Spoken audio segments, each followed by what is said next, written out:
그래서 제가 이제 발표문은 19페이지인데요. 제가 그 들어가는 말에 있어서 거기서 왜 거버넌스를 왜 해야 되는지의 필요성을 요약해서 제가 좀 정리를 했습니다. 그리고 그 본론에 들어가서는 좀 우리가 참조할 만한 그런 내용들, 뭐 현황이라든가, 그 다음에 그동안 재해동포청이 1년 동안 해왔던 것들, 국내 체류하고 있는 동포와 관련된 것을 주 정도로 했고요. 그리고 국내 체류 동포 현황과 정책 방향에서 동포 사회가 원하는 것이 무엇이 있는지 그렇게 했고, 그래서 지금 재해동포청이 1년간 어쨌든 재해동포청 설립 위해서 국내 체류 동포도 동포 정책의 일환으로 포함이 됐다고 하는데, 거기에 대해서 나름대로 아직 뭐 평가하기는 이르지만은 그래도 그런 평가를 하면서 좀 나갈 방향을 좀 제시하는 그런 구조로 이번에 토론 발제문을 좀 준비를 해봤습니다. 먼저 이 부분은 들어가는 말은 제가 한번 쭉 읽어드리도록 하겠습니다. 1997년도에 이 재해동포법 기본 법안이 최초가 발의가 됐습니다. 그리고 나서 한 25년이 지나서야 드디어 이 동포 정책 전담기구, 또 그게 재해동포청이 지난해 6월에 출범을 하게 됐다. 그동안 우리 동포 사회에도 커다란 변화가 있었고, 그 중에서 가장 큰 변화가 이제 국내에 체류하고 있는 동포가 점진적으로 늘어나고 있다는 거죠. 그래서 모국에 또 정착해 살고자 하는 동포들이 좀 많아졌다는 것이고요. 그렇지만 그동안 한국에 들어와서 생활하는 우리 동포들은 외국인으로 인식되어 왔고, 또 그게 소외되어 왔다, 이런 거죠. 다행히 이 재해동포청이 설립과 동시에 국내 동포도 동포정책 대상에 포함되는 큰 변화를 맞게 됐다. 그래서 지금 설립 1주년을 맞이했는데, 오늘 지난 1년을 한번 돌아보면서 재해동포청이 국내 체류하고 있는 동포의 정책 방향을 어떻게 모색을 하고 있는지, 뭐 그 부분도 좀 들어볼 수 있는 그런 기회도 잡고, 오늘 또 이렇게 같이 협력해 나갈 수 있는 방법을 찾자 해서 오늘 자리가 마련이 됐다, 이렇게 생각합니다. 우리가 이 국내 체류 동포 정책에서 특별히 관심을 가져야 할 대상은 중국 동포, 또 고려인 동포, 거의 뭐 절대 다수를 좀 차지하고 있습니다. 거기에 사할린 동포, 제일 동포, 그리고 국내 체류하고 있는 외국인 중에 33%인가요? 그렇게 차지를 하고 있습니다. 그리고 이 동포들이 단지 뭐 체류만 하는 게 아니라 한국 사회 곳곳에서 필요한 인력으로 어떻게 보면 내국인과 또 외국인을 이어주는 중간자, 역할자 역할도 하고 있다.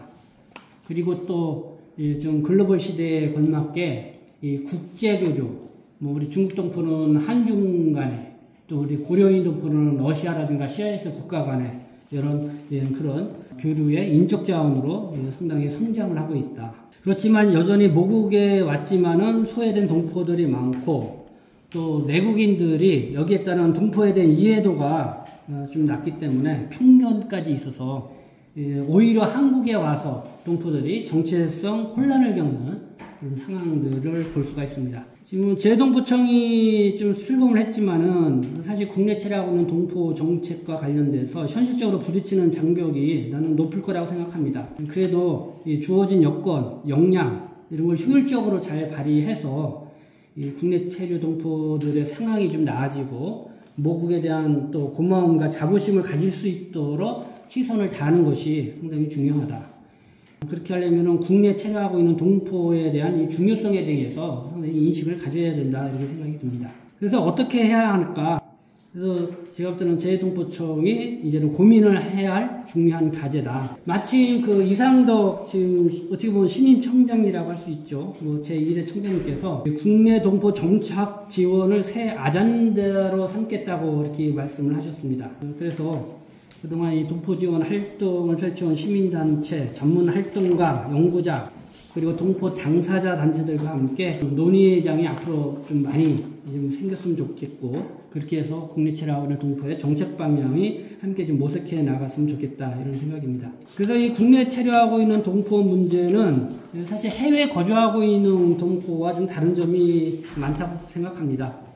그리고 뭐 정부 각 부처하고 연계되어 있는 그런 복잡함도 상당히 있다. 그래서 재해동포청은 국내 체류하고 있는 동포에 대한 말씀을 전한 국민적 인식 개선, 이게 1차적으로 상당히 중요한 과제가 되지 않을까, 이렇게 생각이 듭니다. 그런 측면에서 정말 동포의 애정을 갖고 활동을 해온 국회의원이라든가 시민단체, 또 사회 각계 인사, 전문가들 소통하고 함께 거버넌스를 형성하는 것이 재동포청 입장에서도 중요할 것이다. 그렇게 할 경우에 좀 시행착오도 줄일 수도 있고 효율적인 역할자로 재동포청이 자리매김을 할 수가 있다. 그렇게 하면서 재동포청이 아직까지 국내 체류하고 있는 동포들 얘기 들어보면은 재동포청이 뭐 하는 곳인지 잘 모르겠다. 피부로 와닿지 않는다라는 그런 얘기를 많이 듣습니다.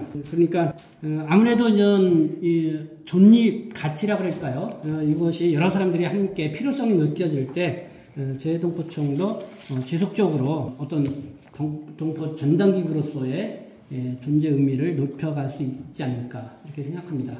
그래서 사실 이 재동포청이 그동안은 주 업무가 해외에 거주하고 있는 동포들이 주 업무로 이렇게 인식되어 왔다. 지금까지 한국의 동포 정책이요. 그러나 이미 국내 들어와 있는 동포들에 대한 같이 해외에 있는 동포들이나 수시로 왔다 갔다 하시는 분들도 많기 때문에 같이 좀 고민을 해야 된다 이렇게 생각이 듭니다. 그래서 제가 잠깐 요 참고 자료로 볼 수 있는 게 재동포 전당기구 설치 그동안의 과정들을 약간 재동포청 내부에서는 충분히 인식을 가져야 된다고 합니다. 이게 갑자기 재동포청이 생긴 게 아니다.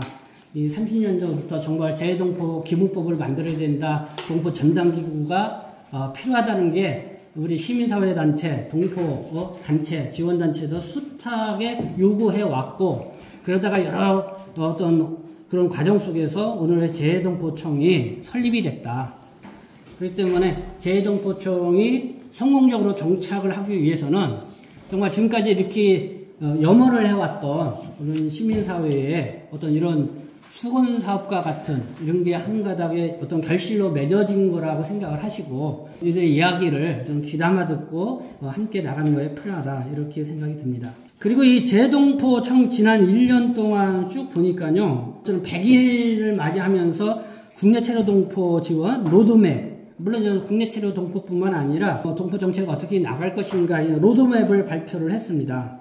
21페이지에 보면 국내 체류하고 있는 동포와 관련된 그 정책 방향이 쭉 이렇게 제시한 게 있죠.